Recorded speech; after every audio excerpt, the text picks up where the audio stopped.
There is a banal saying, fake it till you make it. And I think the success of Lana Del Rey is proof it does make sense. And I'm not trying to say Lana is fake. She is not. At least now. She had to play, however, into people's fantasies, fitting into the role of mysterious, dark, overly sexualized, but fragile and sad creature. But only till 2019, until she actually, really made it. Back in 2004, before Lana Del Rey's existence, Elizabeth Woolridge Grant enrolled in Fordham University. She had trouble making friends in boarding school and college. I did find it hard to make friends, but it wasn't because of the people, but because I was sort of a cerebral person, an overthinker, she said in the interview with NME. More than that, she admitted she pursued a career in music to make more friends and be likable. However, Lizzy's simple and authentic ballads didn't sell at all. So Lizzy had to make up a scandalous and polarizing persona of Lana Del Rey. But Lizzy wasn't gone forever. She used Lana to get what she wanted, and came back to life after cementing her name in the music industry. After almost 20 years, in her 2023 track A&W, well-established artist sings,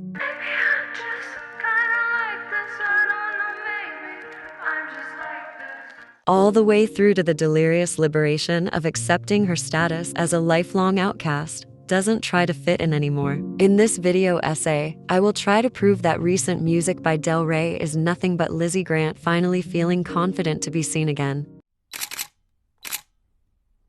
Elizabeth Woolridge Grant became, or better, created Lana Del Rey in 2010. Got famous in 2011 after home-produced video for her song Video Games went viral on YouTube. Listeners fell in love with 60s sound wrapped up in modern urban culture. Praised for her music's authentic feel, fans wanted to know more about the artist. It was not only the sound that got the world enchanted, but her mysterious image as well. Gangster Nancy Sinatra Lana used to describe herself in the dusk of her career. After a deep research, Del Rey's dad turned out to be a millionaire, and it aroused questions. Did her father back her career? Did her label Interscope create her image and stage name? Was she organic or manufactured by a marketing team? Such sexist questions were typical for the music industry before the Me Too era. For some reason, it was hard to believe that a woman alone could create her own art and then market it in a very profitable way.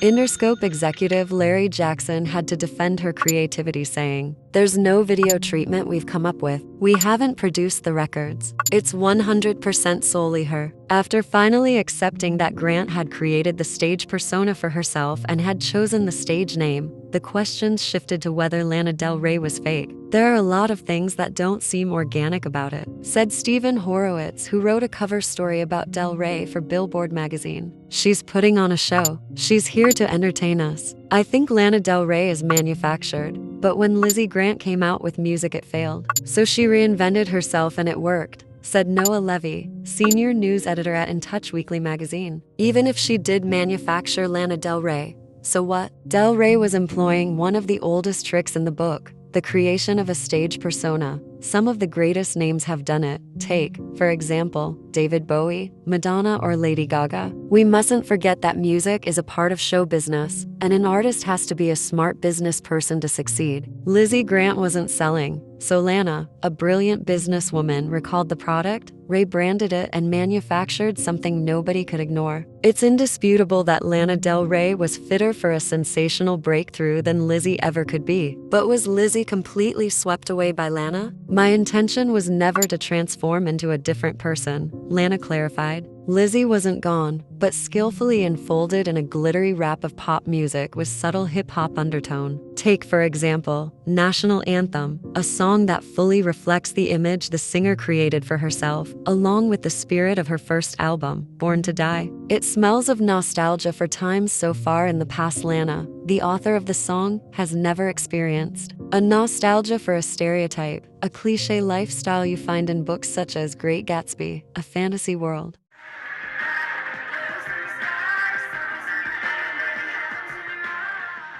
She sings, simple and somewhat banal, but very old school and romantic, as if she is not from our era, as if she lives in the Hollywood movie of the late 1950s. But just a few lines away, we can hear the phrase that echoes modern R&B flex culture. Money is the reason we exist. Everybody knows it, it's a fact. Or, Take me to the Hamptons, Bugatti Veyron. And it's pretty expectable, as Born to Die was produced by Emil Haney, whose credits include Eminem, Lil Wayne, and Kid Cudi. And there is nothing that can describe early 2010's millennial youth and its escapist anxiety than this stanza. Drugs and our love and our dreams and our rage, blurring the lines between real and the fake. The next two albums were gradually becoming darker, both of them flirting with the concept of rap or its sound. Ultraviolence was composed with dark ballads about toxic love interests, masochism, and drugs. In his Pitchfork review for the album, Mark Richardson wrote, "She draws inspiration from rap music, broadcasting her obsessions and forcing you to engage with the persona first and the content of the song second." Honeymoon was wholesome, way darker but more melodic. Lana Del Rey's third album is her most artistic one. It is a dark work, darker even than Ultraviolence. While she's obviously a pop artist, Honeymoon feels as though it belongs to a larger canon of Southern California Gothic albums, summed up Pitchfork. The fourth album, Lust for Life, is heavily loaded with hip-hop beats, American pop culture references, and iconography. Album feels like a summary of her previous work. There's everything we loved about Lana Del Rey. The dark melancholy of 13 Beaches and Heroin, Toxic and Hard Love in Cherry and White Mustang, romantic breeze and light rap motives of Summer Bummer and Groupie Love. Record ends with Get Free, the album's mission statement. Finally, I'm crossing the threshold from the ordinary world to the reveal of my heart, and as promised, Lust for Life is a turning point, leading to new, real Lana we clearly see in the following record. In 2019, Lana released her sixth album, Norman Fucking Rockwell, named the best release of 2019 by Pitchfork. In this record, Lana traded much of her hard-boiled trap pop and trip-hop unease for baroque piano ballads and dazzling folk. With this album has begun a dynamic second act in profundity. It feels like heaviness is gone. Like Norman Fucking Rockwell is less to do with cinematography and more to do with real life. Less to do with scripting the lovesick character of Lana Del Rey and more to do with human complexity. Less about aesthetics than being. Same pattern goes for Chemtrails Over the Country Club, Blue Banisters, and Did You Know That There's a Tunnel Under Ocean Boulevard. Lana finally dared to become her true self. But was that true self Lizzy Grant? And who was Lizzy Grant or May Jailer? Or what was her music like?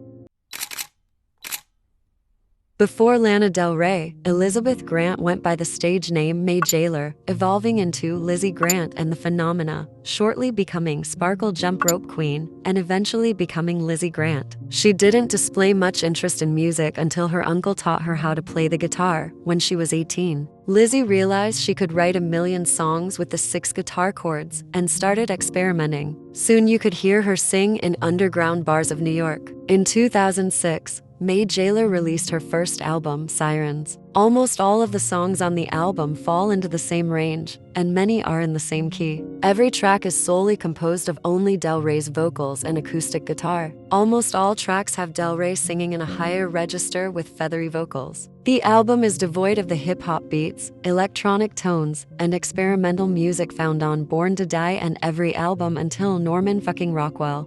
Sirens failed commercially, but was leaked again in 2012, and then received pretty interesting reviews, such as Idolater wrote, "Though her vocals are often weak and shaky, her tone sounds delicate and sweet on all these simple tracks. Songs are written in her range, so she doesn't have to sing and talk in her head voice like throughout Born to Die." Or in other words, it was noted that Lana sounds more authentic there. Pop Crush reviewer Amy Ciaretto said she could imagine Del Rey singing the album's tracks in a coffee shop, calling the tracks themselves folky and fragile, underlining the lucidity of Lizzy Grant. The content of the album is also simple, but not in a plain way. The lyrics align easily and authentically, most likely because they are exceptionally personal. For example, let's take a look at this stanza from Siren's track for K, Part 1.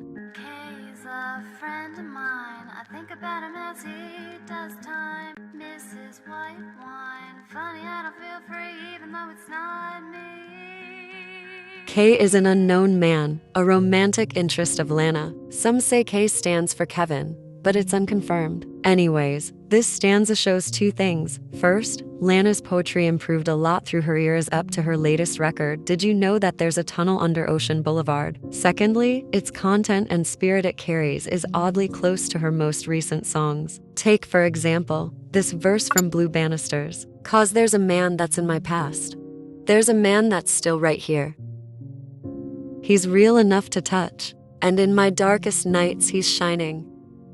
The Blue Bannisters' Lana is much closer to May Jailer than our beloved gangster Nancy Sinatra, singing about past relationships, romanticizing it, feeling it as if it's still real and letting it influence the present in both songs. Even the differences between the very beginning of her career and last releases makes them part of something bigger. As 18 years old carefully sneaking into strangers' lives, May Jailer sings in Next to Me. Hey man, how you doing?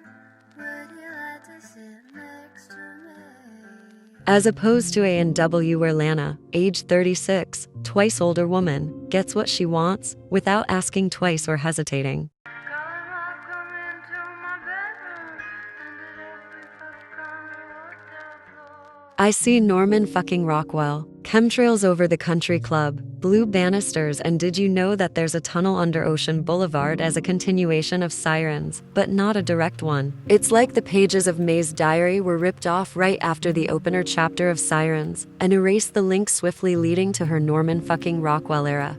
Sirens, however, lacks highly concentrated Americana references included in her later recordings. Location has also affected Sirens being different from latest eras. Her poetry is relatively drier and straight to the point as her city back in early 2000s, using the same phrases, same notes over and over again, while experimenting, feels like she is rushing somewhere as opposed to the latest eras representing California. Latest Lana radiates calm energy, confidence, and West Coast sunshine, as she doesn't try to prove anything to anyone. She is authentic again, not afraid to fail. Fake it till you make it, they say, but nobody tells you what comes after you made it. Lana demonstrated to us what exactly needs to be done. You simply go to your real self, even if you risk losing some of your fans. What was the point of having them if they don't get your true nature in the first place? What do you think?